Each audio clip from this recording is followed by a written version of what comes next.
गाड़ी बड़ी सड़क पर निकाली तो इनके पीछे पीछे और आगे कई गाड़ियां दौड़ रही थीं। अचानक उनकी गाड़ी रुक गई। बाबा गाड़ी रोके नहीं ना, गाड़ी चलाए। तन्ने हशाम ने गाड़ी रोकने पर नाराजगी से कहा, लेकिन हशाम अभी सब रुके हुए हैं और हमें भी रुकना चाहिए।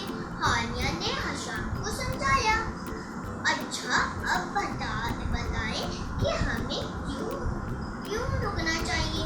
बाबा ने हानिया से सवाल किया। क्योंकि ये ट्रैफिक का इशारा है, हानिया ने फौरन से जवाब दिया। शाबाश, इसका मकसद क्या होता है? बाबा ने दूसरा सवाल किया।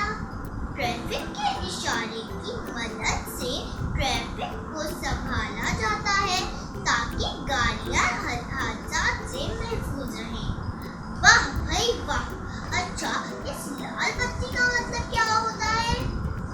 लाल बत्ती रुक जाओ, पीली पर होशियार हो जाओ, हरी होने पर दौड़ जाओ।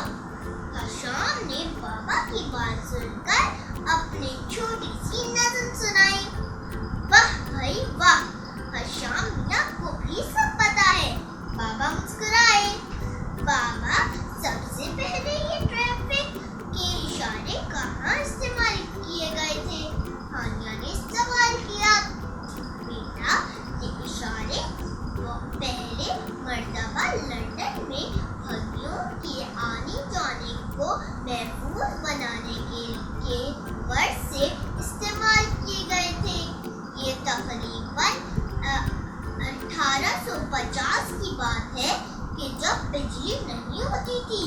इस वक्त सुर्ख और सब्ज रंग के लैंप गाड़ियों को रोकने और चलने का इशारा देने के लिए इस्तेमाल किए जाते थे। जी, याद आया, जब हम रेलगाड़ी से लाहौर गए थे, मैंने देखा था कि मुख्तलिफ स्टेशन मास्टर दिन में सब्ज और सुर्ख झंडों से इशारे देते थे और रात में सब्ज या सुर्ख लाइट